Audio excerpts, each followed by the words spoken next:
The Miami Dolphins are at a pivotal turning point to the 2024 season. I know I keep saying that week after week after week, injury after injury after injury, but this time I mean it. Barry Jackson is joining me here on the Dolphins In-Depth podcast. Barry, do you think there is any way to survive a 2-7 start to this season?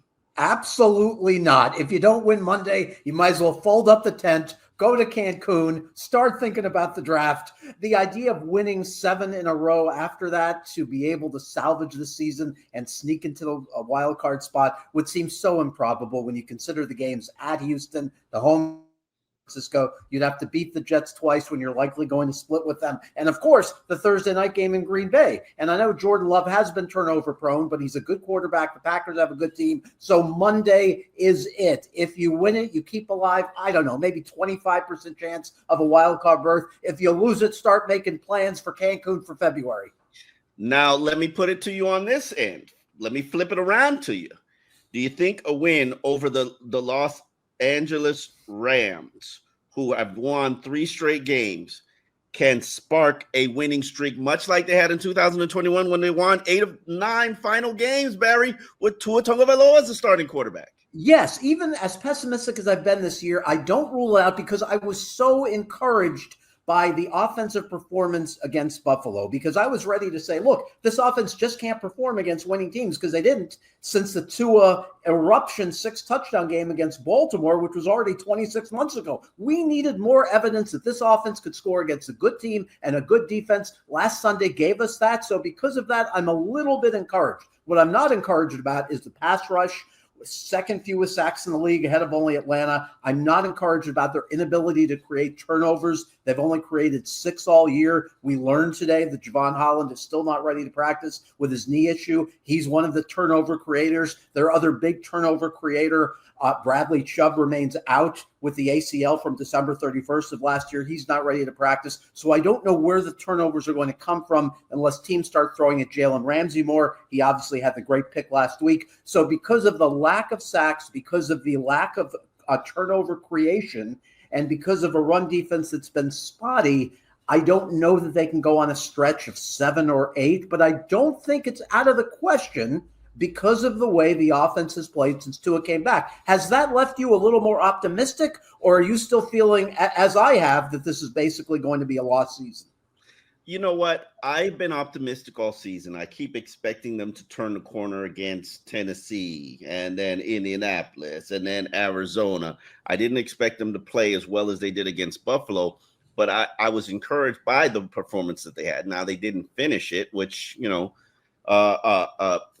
Poyer, lowering of the head and shoulder. Maybe you get the ball back. Maybe the offense rallies from behind. We finally get a fourth quarter come from behind victory for Tua Tagovailoa, even though he's done that before. He did against Jacksonville. What I am encouraged about is if you tell me right now, if I said to you, Barry, and I asked this in the media contingent, if I said to you right now, I give you 27 points for the remaining 9 games, take it or leave it, you do what? I would say with 27, they win the majority of their games, but I'm not sure they win at Houston. I'm not sure they win at home against San Francisco. So much depends on, will Chubb be back in December? Will he be effective? Will the Chop Robinson sack and 3 pressures last week be the start of something? Will it be the momentum that drives him toward becoming an effective pass rusher the rest of the season? Will Ogba give you what he gave you before the biceps injury? He's a real trooper. I told him that today, playing through a tear in his biceps, but I don't know if it's realistic for him to be as effective knowing that he has that injury, even though he says it doesn't affect his mobility. So to me, those are the most critical things. If you don't get a pass rush against some of the quarterbacks you're going to be facing, like Jordan Love, like CJ Stroud, like Aaron Rodgers, who obviously is very vulnerable with his mobility more than ever before at his advanced age. If you don't put pressure in the pocket on those guys, I don't know how you're expected to hold them below 20 points. Obviously, we saw Arizona score 28 on them. Buffalo score 30. Zach Sealer will help. He's not only, of course, one of the best Dolphins acorns of this century in terms of a player they were able to poach out of Baltimore, but he's also turned into, over the last couple of years, as everyone knows, a very good pass rusher. So his presence will help, but you need more than that. You need more from your edge players over these final 2 months. They need to get to the quarterback more. To me, that's what's been the killer, because the coverage, by and large, has held up. Cam Smith struggled. He allowed 9 completions and 10 targets, but Kohu's been good this year. He's back to practicing with the neck injury. So if you have him, Fuller, Ramsey, if Holland eventually gets back, maybe another week or two, your secondary will be good enough. It's, can you generate pressure on what's going to be a far better group of quarterbacks, Omar, on the back end of the schedule than they faced on the front end of the schedule? Oh, you're being totally disrespectful to Mr. Kyler Murray and Geno Smith, but I know, and Trevor Lawrence, but I understand where you're coming from. Let me ask you this question, Barry. We saw Zach Sealer practicing today. He says it's been a long wait, gain clearance from the orbital bone. He's going to play with a shield. He's worried about fogging. He said he had experience playing with the shield on his mask during the COVID year. He hated it. Do you think that we are going to see the Zach Sealer of old, or do we have to worry about maybe some rust and I don't know, fog getting in his way of getting after quarterbacks? I think the only concern is peripheral vision with that, but he said that his wife wanted him to wear it, and he fully endorses the idea. He said it's a good idea. He never wants to go through what he did with the injury a couple weeks ago. He said he saw darkness initially after the injury. It was very painful. He said he's very fortunate there was no long-term vision problem as a result, and that his cornea and his retina were not damaged. So he's such a gamer, and obviously he's kept himself in shape. It's only been a 2-week absence, so I don't think we're going to see rust with him. I think Dolphins fans will just be comforted to know that they can rely on him for the 90 to 95% of snaps that he's typically been playing. You know, he gives you as many snaps, and Wilkins did this too, obviously, as any defensive lineman in the league. They traditionally played 80% plus snaps, which is uncommon for a lot of NFL defensive linemen. So besides his productivity, just his stamina has been one of his many admirable qualities these last few years. So that's going to give you a boost. But I am worried on Monday about their defense, not only because the pass rush issues we talked about, but because LA's getting healthy. Obviously, they've got good weapons in Cooper Kupp and Nakua. They've got a running back in Kyron Williams, who's a very effective player. Stafford, even though he doesn't have the mobility of the quarterbacks the Dolphins have faced recently, like Murray and Anthony Richardson and Josh Allen, of course, he's still very effective. He's effective in the pocket. And I know he has passer rating this year of just 88.6. So he hasn't been great, but he's still dangerous. He's had his moments, and he's got quality receivers. So am I expecting the Rams to lay 30 on him like the Bills did? Not necessarily, but I think the Dolphins are going to have to score in large volume to win this game. Nobody's going to lay 30 on them. You know why, Barry? Because they're going to run the ball effectively. They're going to maintain time of possession. They're going to convert on third downs. They become a dink and dunk offense now. They can still beat you with the big pass, but what they're saying is we're taking what teams are giving us, and the teams are giving us short passes to underneath players, to playing too high, giving us the run, and we're taking that. One injury that flared up this week is Austin Jackson with a knee injury. He's questionable. Well, he has no status right now. However, I think the addition of former Dolphin 7th round pick Ryan Hayes hints that this is not he just needs a break, a rest situation. I think we might be potentially looking at one game without him, or at least the performance is impacted by the knee injury. Let's just say this thing needs to be cleaned out, Barry. You know, that's 4 weeks. How worried could you be, or are you, about the knee injury? Maybe it's just soreness, but how worried is Austin Jackson's knee injury?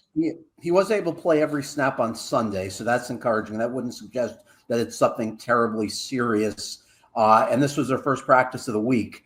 Kendall Lamb has been a very serviceable player. Maybe that's not even doing him justice. He's been better than serviceable for the most part during his time. Primarily at left tackle, not right tackle. Correct. Right. He's obviously going to have to move over to right. He's better at left than at right. I asked Patrick Paul today if they've given him any right tackle snaps. Obviously, he's almost entirely left tackle, played only left tackle at Houston. He said something interesting to me. He said they've been giving him right tackle snaps recently after not giving him a single one in May, June, July, or August. He's gotten some recently. I said, did he get any today with Austin Jackson out? He said, no, not today. So that was interesting. So Kendall Lamb is obviously the option at right tackle if Austin Jackson cannot play. Yes. You know, one of the disadvantages of us getting Mike McDaniel before practice rather than after is when there's a surprise injury like this, we can't get clarity from Mike. He doesn't speak to us again until Saturday. That's unlike some coaches who speak after practice. So for people wondering about why there's no Austin Jackson update on the severity, that gives you some perspective on that. But this line has become a strength of the team. Do we give our props to Chris Greer? He was laughing at us all. Do we say he was right about this one thing? We shall see based on how they perform without Austin Jackson, because I make this argument. I've covered this Dolphins team since 2016, and we have never gone a season where you haven't lost a lineman for at least a month. Now, here is the opportunity to show us that your depth and your offensive line can sustain some injuries.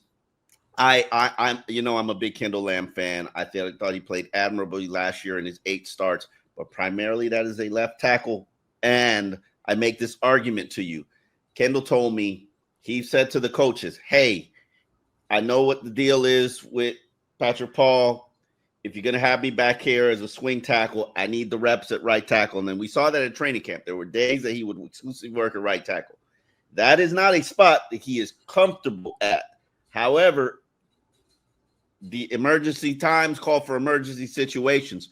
Where is your confidence level that the same level of production? And I don't even think Austin Jackson would have in that dynamic of a season. Because if I had to look at the entire line and say, okay, who's the worst performer on it, it would be Austin Jackson, even though the line has been playing quite well. Yeah, he's given up the most pressures on the line. Austin Jackson hasn't had a terrible season, but he hasn't been as good as a year ago. I think it's time to acknowledge, if this continues, that Rob Jones and Liam Eichenberg have proven they're NFL starters, and good for them. I'm not saying they're great. If it continues. But Rob Jones and Liam Eichenberg have had solid seasons. You can get by with them as starters. So I think do I want to get by, though, Barry? Do I want to get by?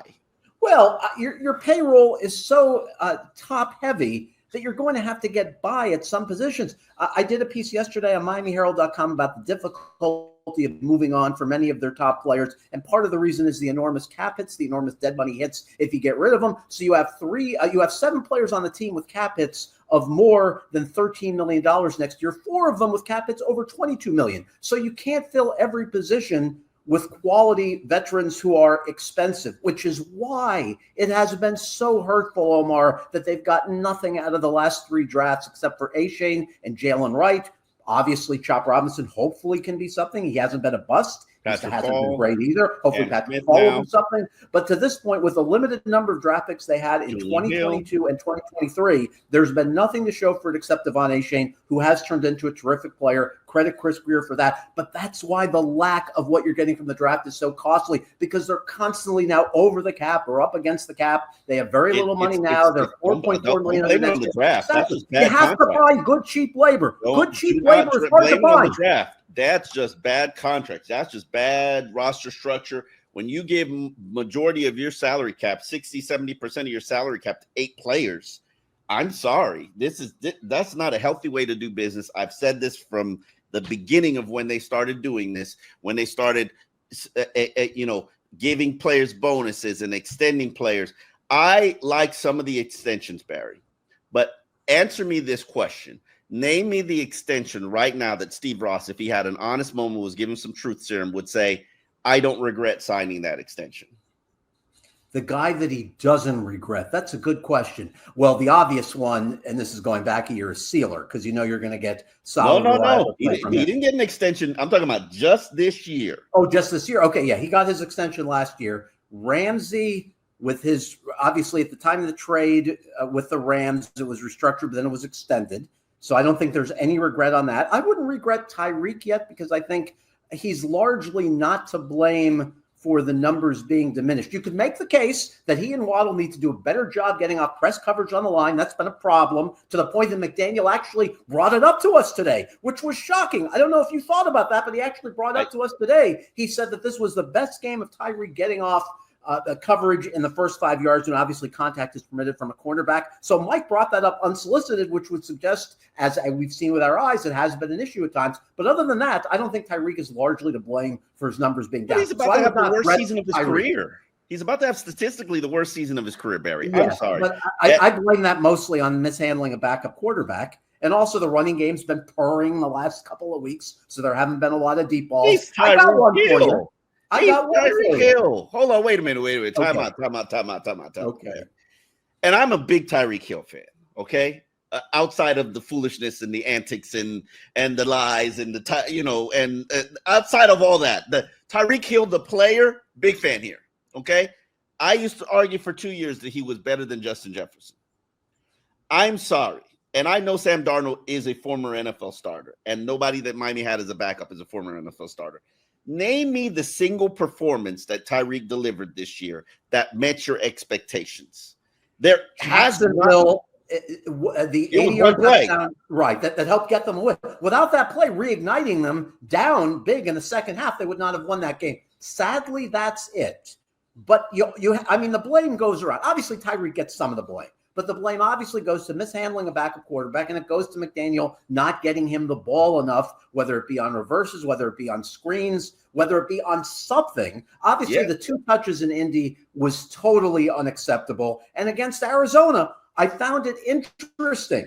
Only 1 target in the second half. And Drew Rosenhaus said on his segment on the local Fox affiliate, he said, shame on the Dolphins for not getting him the ball more than once in the second half or even targeting him more than once in the second half. So clearly everyone's got to do a better job at that. I got a name for you, Jalen Waddle. It's not an insult toward him, but the whole question with Waddle is this. Can you justify, knowing what we know now, constructing a roster that obviously is deficient to an extent in the trenches with the concept of having 2 highly paid receivers? Is that a smart approach financially? Now, on one hand, I could make the case that having 2 star receivers is what has made this offense go, along with obviously 2 in the running game and McDaniel's creativity the previous 2 seasons. But you could also make the case that you can find cheap, good number 2 receivers. Look at what Khalil Shakur has become in Buffalo. You can find them and perhaps parlay Waddle into a player who can help you at another position, whether it's corner ultimately, whether it's a nose tackle. Teams would give you something of value for Jalen Waddle. Obviously, his value is going to be less now because the statistics are in the dump for a number of reasons. But that would be the question. So I wouldn't say they regret the extension because the amount of money given, the 72 to 80 million, that's not exorbitant for a player of his talents by any means. It might end up being a good value contract down the road as salaries keep skyrocketing. But if you're going to ask one contract, I guess maybe that's it. You're looking at me funny. Do you disagree? I think I regret every single extension that Steve Ross has handed out. Everyone. Jalen Ramsey? Jalen. I'm sorry. You gave Jalen Ramsey $20 million before you gave him an extension. Like, what are you doing? True. Like, he was already very highly paid.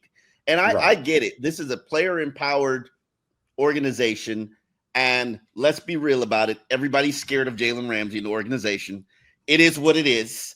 Yeah. And he's your top performer, so they should fear him. I would argue he's the top performer on the entire team. But did you and I get it. He's with a very powerful agent. Did you have to give him an extension? Did you? Really? Right, probably not. But you're right. Everyone's afraid. They don't want him to be surly. They don't want him to be upset. They don't want him to ask for a trade. Obviously, it's obvious that you would regret the Tua trade because of the head issue, not because of his money. Yeah. No one's ever said, well, actually, if you never gave Tua the money, you'd never have to pay him that ever again in his life. Exactly. His market value would have been so diminished because of the head injury, even though he's been really good. Let's not get in that weed because it would be a nasty little dance. It would be very complicated, but you wouldn't have any market competition for Tua. Exactly. Probably be a $30 million a year, a Baker Mayfield, just because of the head issues. They bid against themselves, which was such roster mismanagement. And again, we're not suggesting to move on from Tua. He's been very good since he's come back. He's the best option at quarterback moving forward. You did what you need to do by compensating your best player, your leader, your alpha. And I get it. It sends the right message. Now, that's not what I said, because I said consistently the whole time they need to extend them, get this done. It's going to lead to healthier franchise, more morale, whatever. But the reality is all of the extensions look bad right now. But let's put that to the side, because I don't want to say I told you so about Tua. You do want to say you told me so about Tua. But I did tell you so. I said it was a tremendous risk, not because of Tua the man, not because of Tua the player, but because of Tua the head injury. The head injury. I told you that in July and August. If they hadn't extended him, they could have gotten him at much lower money this offseason, much lower cap money, had a lot more money rather to spend on other teams to augment. You live and you learn, Barry. Now all that's gone. That's gone. You live and you learn. You have your alpha receiver. Hopefully this doesn't become an issue. You have your alpha quarterback. I think that's part of the reason why you can't move Tyreek or Jalen Waddle. And yes, I propose that, hey, if teams are making offers for Jalen Waddle, you better listen. You better listen big. What position, though? I have one more question for you on this Jalen Waddle topic, and I know this is more of a February-March discussion, and Chris Greer seems vehemently opposed to the idea of trading Jalen Waddle. But if you were going to listen, remember Tannenbaum made that suggestion about was it for Snead, for L'Jarius Sneed, obviously before Casey dealt him to Tennessee in the offseason as a high-end corner. You've gotten by with Fuller, so I'm not sure how much that would have helped. What position would you say? If we could get this for Jalen Waddle, I don't want to hear a first or second round pick. If you can get this for Jalen Waddle, we should consider this. What's that position? Edge rusher. But there you go. Because of the history of injuries with Chubb and Phillips, you can almost count on someone needing to play as many snaps as Andrew Van Ginkel did the last couple of years. If only you had Andrew Van Ginkel. Damn, you had to bring up Andrew Van Ginkel. Listen, I like Jalen Waddle. I think he's a productive player. He's the first 3 straight year 1,000-yard receiver in Dolphins history. But you need more production. You need more play. I'm sorry, there isn't every play that Tyreek is getting cloud coverage and Jalen's getting cloud coverage. Right. And if he's got to become the number one, the go-to target, then so be it. But you're not getting what you need to get out of the passing game, especially from the most expensive wide receiver duo in the NFL. But it's and also distance between Devontae Smith and Chase on one side and Waddle has really widened this year. I mean, they had very comparable first 2 years. And obviously Waddle's numbers were going to go down some the day Tyreek Hill walked in the building. But there's too big a disparity now, and it's not talent. Waddle's every bit as talented. My view is he's more talented, I think, than Devontae Smith by a little bit as far as athletic ceiling and speed. And he and Jamar Chase, there's not a huge disparity. You can make the case Chase is better, but it's not a huge disparity. Amount. Yes, I would agree with that, but it's not totally lopsided. So anyway, our point is that, so to you, Chase is infinitely better than Waddle? I would say he's a little bit better than Waddle. No, infinitely better. Chase is a top 3 receiver in the NFL, in my opinion. And Waddle's what, 10 to 20? Oh, yeah. 10 to 20. I'd say 10 to 15. Yeah. Here's the thing. When's the last time you seen Jalen Waddle deliver a big play? Not a touchdown catch, a big play. It's been as disappointing a year for him as anyone on the team, frankly. And again, it's not entirely his fault. With receivers, it's a quarterback issue. It's a play calling issue. But yes, he deserves some of the blame for this because there have been a couple of drops and there have been durability issues, right? And I don't know how much of that you can blame on the player, but it is a fact you have to consider. He's been gimpy. We need to see a Jets-esque performance from Jalen Waddle. It's been a while. It's been a very long while. And I'm not going to blame it on injuries. Right now, I'm not going to blame it on targets. He's just not delivering like a $20 million receiver should. And I'm not going to put the blame on Tua because literally Tua's one of the most efficient quarterbacks. There's only one quarterback in the NFL who's throwing more completions than Tua, and that's the Lions Jared Goff. So Tua's throwing, and we know who Tua is. Tua's going to throw the open guy. Tua's going to throw it to open guy. He's going to throw it to the defenses are giving him. But you're not going to tell me every single snap that they're covering cloud with Waddle, cloud with Tyreek. I'm sorry. I'm not buying that. There has to be some answer for it. And we're seeing other receivers without a great receiver next to them still thriving, like Justin Jefferson, who you mentioned. There you go. Yes. And again, going back to getting off press coverage at the line, both of those guys have to do a better job at it. I will be immensely disappointed if we were having this conversation at the end of the year with Waddle and Hill's numbers so suppressed from what they have in the past. There's something wrong that it's the case now, but there will really be something wrong if we're in this position 10 weeks from now with Tua having been healthy in that time. Then you'll be wondering what the hell is going on here, and was this the correct model to build with 2 receivers at the high end of your payroll? this is a topic for later, primarily when the playoffs are out of the equation. They are not as of this very moment. I believe I saw somewhere where it said the Dolphins have an 11% probability chance of making it to the playoffs. So I am not quitting on this season yet, despite what Dolphin fans say that I'm delusional.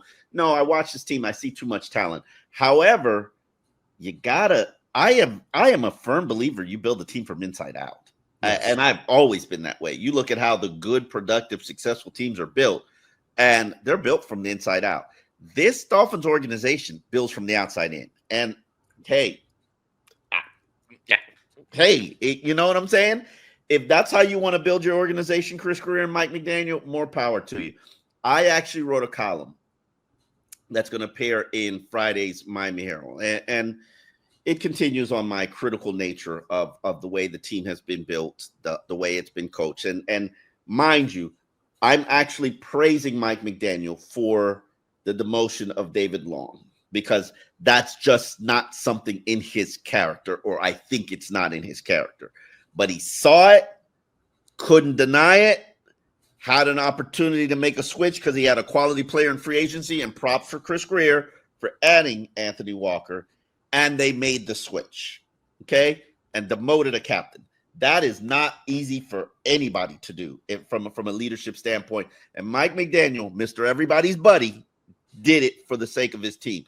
And I think we are seeing a harder line from Mike. Today, Raheem Mostert basically called him out and saying, hey, you keep putting the ball on the ground, we got capable running backs who will take care of it. Now, I know you got 400 carries with no fumbles, but I'm worried about today. I'm worried about my team's execution because my job is not secure here. Yeah, I want to mention something on Mostert, Omar. I was surprised a little bit by his tone. We know there's probably no player on the team that he's fonder of other than Tua than Raheem Mostert, because of their history. I don't know about that. Going back to 2017. Not everybody calls him Mikey now. Exactly right, which Raheem Mostert does. So I was glad to sort of imply that there's not going to be another chance if he fumbles another one. Just to give people some perspective on Mostert's fumbling issues, he had 8 fumbles in his first 465 NFL carries going up to the start of last season. So 8 in 465. Since the start of last season, it's been 6 in 264. 6 and 264. So what the hell's happened to him? I don't know. Mostert said it's embarrassing. I've got to stop doing those damn turnovers. But fortunately for the Dolphins, if he fumbles again, hopefully he won't. He's a good guy. Everyone roots for him. Hopefully he won't. But if he does, they have options with Wright. They have options with Achane, who's probably been their offensive MVP this season, right? And Jeff Wilson, they could always bring out of mothballs if they need to. But the question will be this. If Mostert fumbles again, what McDaniel has to wrestle with is, does he permanently put Mostert in mothballs, or does he just do it for that day? These are the types of decisions the coaches have to make that they earn the big money for. You got to give Jalen Wright the opportunity at that point. I think if anybody fumbles the ball, with the exception of Tua, you got to take a seat. And I'm a firm believer. I'm from the Don Solinger school of coaching. And balls on the ground mean your backside on the bench. Yes. And there are consequences. And I think we are getting to the point where Mike realizes there has to be consequences to bad performances and bad execution. You cannot be everybody's buddy. And we both know that that's how he operates. But at some point, everybody in that organization's job's on the line at some point this season, Barry. Yeah, but here's the thing.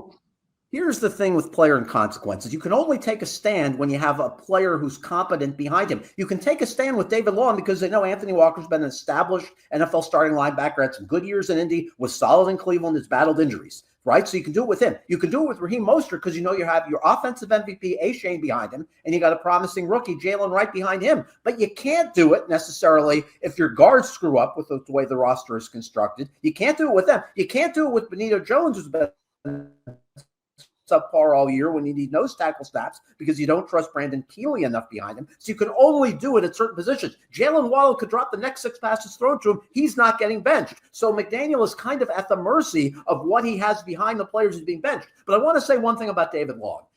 Even though McDaniel and Anthony Weaver and the inside linebacker coach Joe Barry probably did the right thing by making the move from Long to Walker, especially because Long was just so abysmal against the pass, overall, this development has not been a good thing this year. David Long was your best run-stopping front 7 player other than Sealer and Wilkins last year. Definitely their best run-stopping linebacker last year. Pro Football Focus said he was the best run-stopping a linebacker, inside linebacker in the entire league last year. So the fact that his game has regressed for whatever reason, whether it's a knee injury, whether it's something else, who knows, that generally has not been a good thing this year. That is what is contributed to a 2-6 record. It's not a major factor, but it is one of many factors for why this team has been such a disappointment, because they thought they were getting the David Long who was an elite run-stopping linebacker. Instead, they've gotten the David Long who's been a subpar NFL linebacker, which has not been his history. So I think overall, the story is not been bad. I think the pass coverage is, he is targeted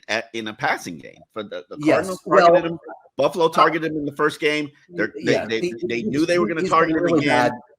Yeah, he's been bad in coverage going to 2 years, but I will say this. Pro Football Focus, I know you're sometimes skeptical of their numbers. They say he's gone from the best run-stopping inside linebacker in the league in 2013 to one of the worst this year. They've consistently given him bad grades in his run-stopping. So take that for what it's worth. Interesting. I think outside of bad judgments at times, hitting the wrong gap, I think that he's been decent. They were making progress with him as a starter. I think it was the coverage that was the issue. If you look at it, think about it from Mike McDaniel's standpoint. He always talks about attacking a team's weakness. If you were to self-scout the Miami Dolphins, you are attacking their linebackers with running backs and tight ends. And there is no other. And then you're not worrying about the edges. You're just really worried about the blitzing. So they addressed that, which is, I give them props for it. It'll be interesting to see how this team moves forward, because I will say I am a little bit more concerned defensively than I am offensively. Yes. They've got the pieces on offense. Obviously, Austin Jackson's injury is a little bit concerning. Julian Hill's coming back from that knee injury, a little bit concerning. Alec Ingold battling an injury, a little bit concerning. But I think from a whole standpoint, they have enough, and they certainly have their general. Whereas the defense, no Javon Holland, really struggling on the edges, whether Emmanuel Ogbah plays well or not. Jalen Phillips has been a killer, Omar. It's been an absolute killer. Jalen Phillips is one of the handful of players on this team who can make a game-changing play, whether it be a stop on third down. Chop Robinson almost did it. Chop Robinson almost right. did it. If you had Jalen Phillips, maybe Kyler Murray doesn't make one of those plays on that final drive. So there's such a small margin for error in this league, and you are what your record says. But the reason why I've said, even though I obviously am in agreement with you that Chris Greer's not done nearly good enough job, you could justify making a change. I also say don't give up on this core, because if you have either the current GM or a new GM making smarter decisions around them, this core with a healthy Phillips, a healthy Chubb, a healthy Sealer, if Javon Holland's ever healthy, Jalen Ramsey, what you have on offense, it's at least good enough to be a playoff team. Now, whether you can dream Super Bowl, I think it's unrealistic with this roster. But to me, you have to take pleasure in little victories when you haven't won a playoff game in 25 years. So if you've built a roster that it's at least good enough to compete to win 10 or 11 games every year, which they still might be if healthy, and with better personnel decisions around the edges, then I would take solace just in that and not worry so much about winning a Super Bowl, because the idea of winning a Super Bowl with this regime just seems improbable. So for now, I'm happy with just win a playoff game, right? Start with that. Win a playoff game. Yeah, and the goal right now is to produce a winning season and get to the playoffs, and we'll see. I think the Rams game, to me, there's a fork in the road, and you're going to go either one of two ways. We're either going to keep pushing on and for playoff hopes, or we're going to go to the development route. And, it is what it is at that point. All right, Barry, we will be back later on for the Dolphins In-Depth podcast. We will be doing episodes Sunday, day before the game. Please join us. Yes, Sunday, day before the game. And obviously, the Dolphins are playing a Monday night game, nationally televised against the Los Angeles Rams. Let's hope they don't embarrass themselves. Indeed.